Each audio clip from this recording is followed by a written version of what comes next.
fria. Vamos começar. Eu queria começar por você mesmo, Fernão. Você estava me explicando melhor essa questão do impacto do revogaço do Lula no marco do saneamento. Queria que você me explicasse. Bom, só para abrir o jogo, eu acho que esse ato aí é uma síntese perfeita da vida e da obra do Lula, né? Porque esse marco do saneamento foi uma unanimidade nacional, é um desses raríssimos casos em que, por qualquer aspecto que você olhe, a coisa é um golaço. Primeiro que é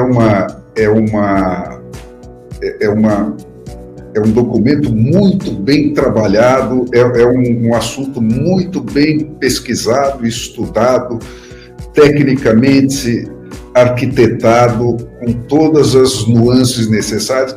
Enfim, uma coisa rara dentro do universo do Estado brasileiro, e um golaço que todo mundo no país, né, elogiou, porque não tem como não elogiar. Como construção técnica, a proposta é de botar um acelerador e remover principalmente os obstáculos, né, que fazem com que o Brasil, aos 23 anos do terceiro milênio, tem metade da sua população sem esgoto e sem água tratada, né? E isso tem todas as implicações que a gente sabe para a saúde pública e para a condição de vida das pessoas. Então, essa proposta, o que ela fazia? Ela tirava da frente as pequenas estatais que tinham monopólio sobre esse tema e não tinham condições de executar isso. Tirava da frente a precedência absoluta dos governadores e dos prefeitos, né, nas decisões desse assunto e, enfim, para evitar que isso continuasse sendo o que sempre foi no Brasil, porque sendo um tema que tem extensão nacional e capilaridade e tal, ele é um dos mais usados para fazer essa politiquinha bicha e corrupta, né, que vai desde da negociação para dizer quem que vai ter e quem que não vai ter água, né, qual o político de qual cidadinha que vai poder levar água para os seus eleitores, né, isso sempre naquela base nojenta da chantagem, da negociação política espúria e tal, né, e no fim de fazer também as falcatruas com as empreiteiras com quem esses caras negociavam a execução dessas obras, né, que são sempre obras de volume muito grande. Então, esse novo marco do saneamento lidava com todos esses assuntos com uma competência absoluta, né? Prevendo que as pequenas cidades pudessem se juntar para que essas pontas finais do sistema de saneamento e de aporte de água chegassem nos lugares que sozinho não tem interesse de retorno para uma empresa privada entrar nisso. Então, tem um mecanismo que prevê que essas pequenas cidades podem se juntar para fazer uma obra só, mas o custo disso, que não é custo, é benefício, né, era que essas estatais e o poder desses prefeitos e governadores ficava muito reduzido. Então, o que o Lula está fazendo? Ele está trocando a saúde da parcela mais pobre da população brasileira pela proteção e a volta dessas estatais que estavam condenadas a desaparecer nesse processo, né, porque iam minguando conforme o processo fosse avançando. Havia aquela crítica de sempre de que as empresas privadas ficariam com filé mignon e o Estado ficaria com essas pequenas cidades que não rendem, né, porque não, esse problema estava atendido com esse mecanismo de junção de várias cidades para fazer um polo grande o suficiente para se tornar interessante, né? E as primeiras execuções do processo comprovaram o contrário, que quem fica com o filé mignon ainda são as estatais que têm competência para tanto. E quem estava pegando e resolvendo o problema daquelas que antes eram consideradas os ossos do processo, né, são as privadas, que juntando pessoas e trazendo financiamentos, né, e os financiamentos para esse tipo de obra são aqueles melhores do mundo, né, dos grandes fundos, os mais baratos, os que trabalham com mais longo prazo. Tal. Então, tudo estava perfeito. E o Lula vem com essa coisa. Isso aí não é nem para chutar o Bolsonaro, como ele gosta de fazer, né? É para reconstituir essa politicagem barata e nojenta, né, em cima de saneamento, né, e de água. Quer dizer, então é o resumo da vida do Lula, que está trabalhando há 40 anos para arrebentar o Brasil, né, e está conseguindo um resultado brilhante. E esse talvez seja o pior golpe de todos que ele aplicou. Eu quero te ouvir também, Gerson, sobre esse assunto, mas só para enumerar algumas das mudanças nessa mudança do marco legal do saneamento, as mudanças que o Lula fez, né? Então, agora as empresas estatais podem manter contratos sem licitação com os municípios. Pelo marco legal anterior vigente lá do Bolsonaro, desde 2020, as novas contratações elas só podiam ser feitas por meio de concorrência em igualdade de condições com o setor privado. O governo também agora prorrogou para dezembro de 2025 os prazos para que as empresas estatais provem que são capazes de fazer investimentos no setor. O prazo ia até 2021, mas várias das empresas, a maioria delas, não entregaram nenhuma documentação necessária. Essas empresas não conseguem nem entregar documentação, muito menos a capacidade de investimento. E ele também flexibiliza os critérios para que as empresas comprovem que são capazes de fazer o investimento, né? Tem outras mudanças também no limite da participação na parceria público-privada, mas a moral da história é essa que o Fernão disse. O Lula sacrifica um setor que já está na mão das estatais há muito tempo e, como quase todos os serviços prestados pelas estatais, é um desastre. O Brasil tem números eu vou até pegar aqui enquanto você fala, Gerson, mas o Brasil tem números de saneamento absolutamente catastróficos. Nós que somos brasileiros e moramos no exterior, nós lembramos, né, de como o nosso país destrói o seu meio ambiente sem nenhum tipo de preocupação dos ambientalistas. Então nós moramos aqui, por exemplo, na Flórida. A Flórida tem entre o mar e a cidade, ela tem uma espécie de lagoa, é um grande canal, um grande rio que se chama Intercoastal, que é absolutamente limpo. Vivem vários peixes-bois, né, manatis, vivem vários peixes-bois. Você tem que tomar cuidado para passar com seus barcos, porque os peixes-bois, você tem que tomar cuidado com a época que os peixes-bois estão se copulando, né? E é uma coisa linda. E a gente passeia de barco aqui, as crianças caem na água, todo mundo curtindo, as lagoas são todas limpas. À frente da minha casa tem um lago, água absolutamente cristalina. E isso se torna o nosso hábito. Eu me lembro do meu Rio de Janeiro, onde o Rio de Janeiro tem, na Barra da Tijuca, por exemplo, uma Intercoastal, né? Que são as lagoas de Marapendi, Jacarepaguá e tal, o complexo lagunar do Rio. E ele é um nojo.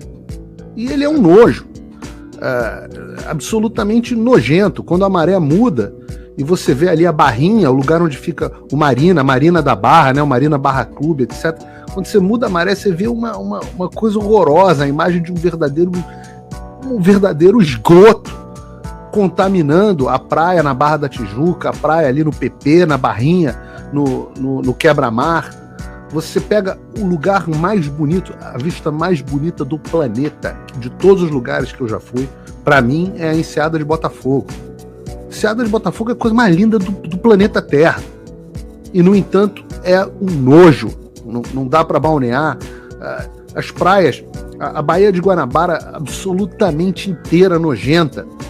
Então, não tem um puto de um ambientalista, um desses ministros do ambiente, meio ambiente, uma Marina Silva, um Leonardo DiCaprio, salvador das girafas, não tem ninguém para falar dos corpos hídricos na mão da administração estatal, que deixa o povo numa situação, obviamente todo mundo sabe, aquela ideia de que se você não investe em saneamento, você depois tem que gastar muito mais em saúde. Isso já se sabe, sei lá, há pelo menos 3 séculos. Né? A Idade Média, as pessoas já começaram a perceber esse tipo de coisa depois das grandes pestes. Você deixa o povo numa situação de falta de dignidade, você deixa o meio ambiente, o planeta, as girafas, as marmotas, sei lá quem que esses caras querem salvar, as capivaras, numa situação ainda pior. E claro, com as consequências também econômicas, numa espiral de loucura, porque os Estados Unidos começaram a despoluição dos seus grandes corpos hídricos na década de 60 e 70. Se for olhar biológicas também, Paulo, que são dramáticas. Porque turismo, quanto de turismo Brasil, que o Rio de Janeiro não perde? Hoje você tem sempre essa sensação de que ele está em liquidação, entendeu? Quer dizer, que o ambiente, o lugar em que você nasceu desaparece depois de poucos anos, porque tudo é destruído, tudo é levado assim. E o Lula quer garantir que isso continue na mão das estatais. A privatização da SEDAI, que talvez tenha sido uma das piores das estatais da administração do Brasil, foi permitida graças a esse marco do saneamento. Só foi possível graças ao marco do saneamento. Agora, a privatização do Sabesp e Copasa deve ir para o espaço com essas novas regras que o Lula impôs. Jéssica, queria te ouvir a esse respeito. Então, primeira coisa que eu acho que é importante a gente equacionar, né, é que não existe má vontade da nossa parte em relação às estatais, muito pelo contrário. Existe da minha, só para deixar claro, eu tenho má vontade contra todas as estatais a priori. Não, eu quis dizer o seguinte, a má vontade... Só para deixar claro, se é estatal eu já tenho má vontade. Mas é a priori, mas eu aprendi a pensar do mesmo jeito. Isso, mas o que eu quero me referir é o seguinte, é que as estatais, grande parte dessas estatais, elas têm expertise, têm capacidade de empreender um bom serviço. O problema está, a chave dessa questão está naquilo que o Fernão colocou, que é o investimento. Então, a primeira coisa que tem que ser esclarecida para as pessoas é que, por mais que uma estatal seja competente, ela não consegue amealhar os recursos necessários para fazer os investimentos para conseguir a universalização do serviço, ou seja, particularmente do esgoto. Porque, como o Fernão levantou, é vergonhoso que o Brasil, nessa altura, e uma economia que está entre as mais ativas e desenvolvidas no mundo, nós tenhamos metade da nossa população sem estar servida por tratamento de esgoto. Então, esse é um ponto. E existe 1/4 da população que não tem água encanada. Isso seria inadmissível. Porém, o que nós percebemos é que não existe como resolver esse problema dentro das empresas estatais, da universalização, particularmente da captação de esgoto, nos próximos 30, 40 anos, com o ciclo econômico que elas já estão acostumadas. Elas têm os seus custos, pagamentos de salários, de aposentadorias, de uma série de questões que já se acostumaram e que, por isso, elas não conseguem fazer o investimento. Bom, esse é um ponto. Mas podem captar financiamento, mesmo assim, elas não conseguiriam atender a isso nas próximas décadas. Então, a grande vantagem é o investimento. Aí a segunda pergunta que é importante a gente responder. Tá, mas por que a iniciativa privada teria capacidade de fazer esse investimento melhor do que as estatais? Por uma razão muito simples.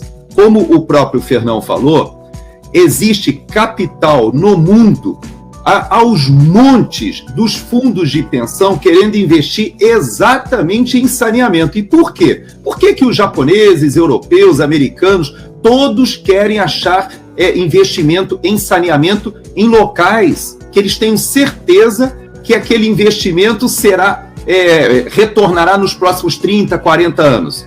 Porque o esgoto sanitário é algo que quando você contrata, quando você paga a sua luz, a sua água, são serviços que você não pode abrir mão e que eles já estão embutidos e é uma infraestrutura tão cara que nem permite uma concorrência. Então significa o seguinte: a empresa que fizer o investimento de cavar, botar os canos, fazer a captação, o tratamento do esgoto, etc., essa empresa vai ter um investimento bilionário. No entanto, ela tem um retorno assegurado nos próximos 30, 40 anos, e aqueles fundos de pensão dos trabalhadores que estão recolhendo hoje, quando eles se aposentarem, eles terão certeza que aquele investimento feito pelo seu fundo estará dando lucro, porque a pessoa que tem o tratamento de esgoto na sua casa, ela jamais abrirá mão desse serviço e nem pode, porque ela não tem como ela cavar o outro cano, fazer uma outra ligação, ou seja, esse tipo de serviço é o tipo de serviço mais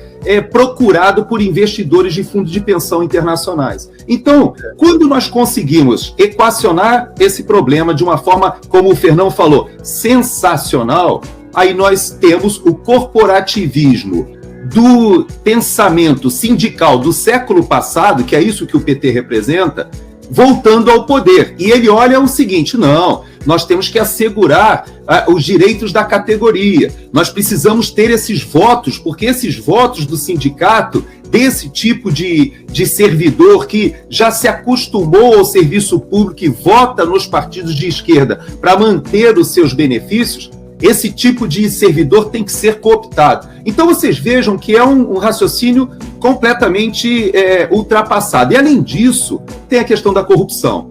A corrupção nas estatais é algo surpreendente, porque esses contratos, essas prestações de serviço, as manutenções feitas com empreiteiras terceirizadas, tudo isso fica na mão dos políticos. Então, quando se estabelece agora que as licitações, que serão as prestações de serviço entre estados e municípios poderão ocorrer sem licitação, você abre aí uma possibilidade para corrupção gigantesca. Além disso, quando você flexibiliza o prazo, e como o Paulo falou, não foi por falta de competência para escrever esses relatórios não, viu, Paulo? Foi porque não existe forma da maioria das estatais assegurarem que elas têm capacidade de fazer os investimentos necessários. Isso é a maioria das estatais. Então você pega o exemplo do Correio, por exemplo, é gritante. O que o governo Bolsonaro fez com os Correios, ele pegou uma instituição que estava falida, com seu fundo de pensão, que inclusive até hoje ele foi assaltado, e transformou numa empresa que tem capacidade de concorrer com a iniciativa privada. Hoje, o PT retorna e, em vez de privatizar o Correio, ele volta a instalar aquele monte de diretores, gerentes, etc., que são sindicalistas ou são pessoas ligadas ao partido, sem competência. E eu tenho convicção de que em menos de um ano, tudo aquilo, aquele lucro bilionário do Correio será perdido. Então é isso que está em jogo. Na verdade, é a ideologia do estatismo utilizado politicamente e aquela ideologia ultrapassada de que esses sindicatos são a massa de manobra que, infelizmente, o PT se acostumou a manipular. Você chamar isso de ideologia rebaixar até o termo dessa expressão de que a gente não gosta, entendeu? Porque não é ideologia, é putaria mesmo. É esse troço, é cabide de emprego, é a roubalheira, a negociação de dar a obra ou não dar a obra para o cara que se alia ou não se alia à sua falcatrua última. É por aí, entendeu? Não é ideologia, é pior que isso.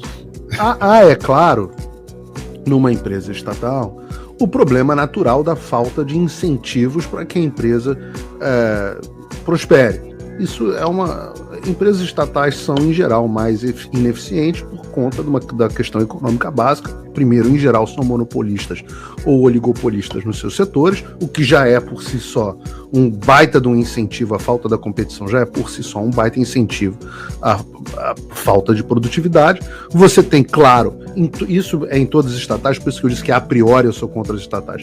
Você tem o desincentivo econômico, da falta da empresa ter dono, lucrar, etc, etc, acontece, né? O Adam Smith, já na Riqueza das Nações, disse que era a ambição do padeiro que te garantia o pãozinho quente, não a boa vontade dele. As empresas estatais carecem dessa ambição, e você tem ainda, especialmente no Brasil, num sistema de concurso público, que já é um método seletivo absolutamente horroroso, na falta de um melhor, mas é um método seletivo horroroso para você realmente trazer bons profissionais para passar numa prova, mas a manutenção e a estabilidade deles nas suas empresas estatais, etc, etc, essa é um desastre. Então você tem, do ponto de vista econômico, da teoria econômica, de saber o que se aumenta a produtividade, todas as receitas para a empresa ser ineficiente. Além disso, some-se a isso quando entra. Você pode ter tudo isso, e se você tiver um gestor virtuoso no poder, que queira o bem do país, etc., você teve na década de 70, e 60, 70, durante os governos militares, você tinha boas pessoas preparadas, capacitadas, comandando as estatais, você ainda conseguia ter, com uma enorme eficiência, algum tipo de melhoria. Agora, com o Bolsonaro no poder, nós tivemos as estatais voltando a dar lucro. Tivemos estatais melhorando seus serviços. Agora, quando você soma todas essas condições econômicas nocivas que eu citei a um governo perverso, corrupto, que enxerga as estatais como com uma atividade fim de abastecer os seus cofres públicos, cofres privados, no caso, através de dinheiro de corrupção, ou de servir como cabide de emprego para pelego, quando você encontra esse tipo de coisa, aí a receita para o fracasso, ela é absoluta, ela é garantida.